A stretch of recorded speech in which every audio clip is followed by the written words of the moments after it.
Mane Kanaira, wananchi wa Kenya ndio wataamua nani ataongoza Kenya kwa kura ile itakuja. Kwa sasa tunataka kushughulika kwa maendeleo.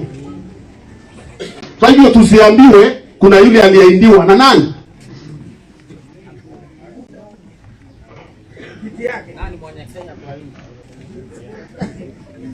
Sasa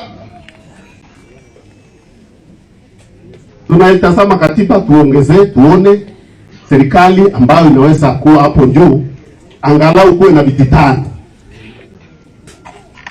Kiwa 5, this community kama 5 kule kona za Kenya karibu zote, tutaona hii serikali as a national representation.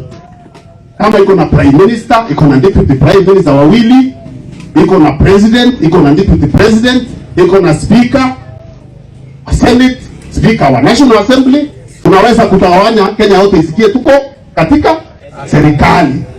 Ndio Mkenya popote pale atakuwa, hawa ni wa kutoka wapi, anaweza kuendelea na biashara yake na kazi yake bila kusumbuka ama kubaguliwa. Hiyo ndio agenda ya BBI. Simulisema ni waeleze. Yes. Hiyo ndio agenda, hakuna ingine. Ingine ho kiti inatengenezewa mtu fulani. Haitatengenezewa mtu kwa sababu ikitengenezwa hakuna yule ameambiwa asitafute. Ama kunaye? Sasa kiti ya prime minister ikitengenezwa na katiba inasema yule atakuwa na chama kubwa katika mbunge, yule atakuwa kiongozi wa hicho chama kubwa zaidi, atapigiwa kura huko na hako na members wake apewe prime minister. Hiyo ni mtu fulani tunamjua. Wewe jitahidi ukuwe ndio uko na chama kubwa bunge, na uwe na wabunge wengi zaidi. Na njia ya kupata wabunge wengi zaidi ni kuzunguka Kenya yote ukitafuta nini? Kitafuta kura, si ndio? Sasa kutuambia president ndiye anatengenezewa kiti, na wewe unataka kutengenezewa gani? Kwa hiyo umeambiwa cha hiyo maneno.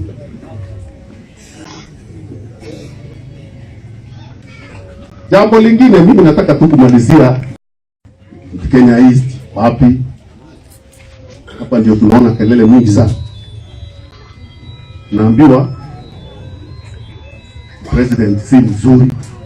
The president is not a good person.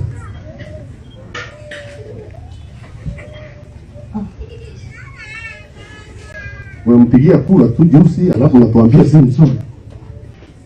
Basande.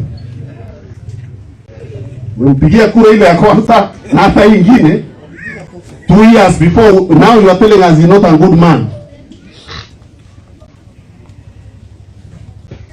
But you are telling mwingine kuna mwingine mzuri. Hapo kuna namna hiyo tu. Hapo kuna tatizo ya kuelewa, mimi siwezi elewa hiyo logic. Because you are telling us this government is not performing, but you tell us the others within it wale wana perform, ni kama wako na budget tofauti. Hapo tafadhali tafuteni argument nyingine. Tuambie mfuko yako iko imejaa. Tuambie kuna kitu imejazo kwa mfuko. Tuelewa kombori muromo. Tuelewa kwa bubu direito kwa trimananto ana kwa bubu lakini watira manteo tura munene atibu. Tunaelewana? Ndiko mekidai ni moyo huyo tu na nerenge ahemtu kwa yao lakini yangu atire.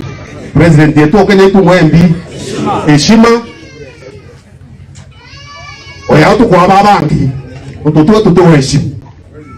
Kama tunaheshimu wao wengine lazima tuheshimu president wa Kenya na hata viongozi wale wengine. Mambo ya kupigania haki, sisi tuko na historia ya Kenya tunaielewa vizuri sana. Kama umefanya uhalifu fulani, umepelekwa kwa njia ya kisheria mahali, usiseme ni freedom unapigania. Don't mix the two one. Kama unokashifa fulani, pengine umehusika mahali fulani ya uporaji kwa mali ya umma, ukapelekwa kotini ukashikwa, Tumia hiyo nafasi ya koti kujionyesha wewe hujahusika. Unaelewana? Na koti siko huru, hata president hana haki ya kuchagua jaji. Nchi ya Kenya ni free, very free. Sasa wewe jisafishe huko, wacha kutuhusisha bwana. Sisi hatukuhusika kwa hayo mambo. Jisafishe pale. Etaweleze ulia wakili. Wewe tena wakili nyawe ngoro ama kanu wako. Uraidi. Uno tembe cha account dai ya pikira account ne mwana kwa kana mwekro kwa. Baba unja continue ba kwa 2 milioni maana ile kana yana kana 50. Na ile kiti evidence continue. Beka kuata. Wata ni nyangi nambi. Kila kama nkamba.